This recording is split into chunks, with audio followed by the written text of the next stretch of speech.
నాది ఒకటే ప్రిన్సిపల్, లైఫ్లో ప్రతివాడికి చాలా కష్టాలు ఉంటాయి కదా, వాడి పర్సనల్ లైఫ్లో కష్టాలు లేవు అని చెప్తే మనం అది కష్టాలు లేవు అని ఏదైనా మనిషి చెప్తే ఇంకా దేవుడి కింద లెక్క ఆయన. అలాంటి దేవుళ్ళని కొంచెం పక్కన తీసి పెడితే ఎవరికైనా లైఫ్లో ఉన్న ప్రాబ్లమ్స్ ఉంటాయి, అందరికీ అవి ఉంటాయి కాబట్టి ఆ ప్రాబ్లమ్స్ని మర్చిపోవడానికి ఒక 2 hours థియేటర్లోకి వస్తాం. థియేటర్లోకి వచ్చినప్పుడు మాక్సిమం నవ్వించడమో లేకపోతే పెద్ద హీరో సినిమా తీసినప్పుడు ఆ హైస్ ఇవ్వడంతో ఉంటే వాళ్ళు సాటిస్ఫై అవుతారు కదా, వాళ్ళని లోపలికి పిలుచుకుని కూడా మన కష్టాలు చెప్పి వాళ్ళని ఏడిపించడం ఎందుకు అన్న ఉద్దేశం. అంతే తప్పితే అవి నచ్చవు అంటే ఆ ఉద్దేశంలో నచ్చవు. అలా చూసుకుంటే జెర్సీ సినిమా is not all entertainment comedy ఉండే సినిమా కాదు. It is the heart hitting story of a failed man, a failed cricketer. ఆ లెక్కను చూసుకుంటే even that is a story about a sad man.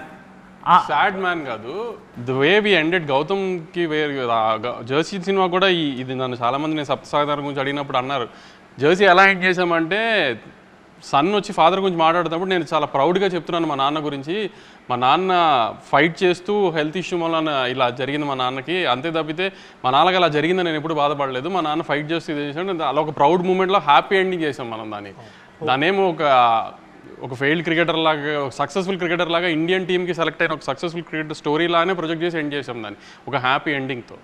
So ఆ హైతోనే బయటకు వస్తారన్న ఆడియన్స్, బాధతో కాకుండా.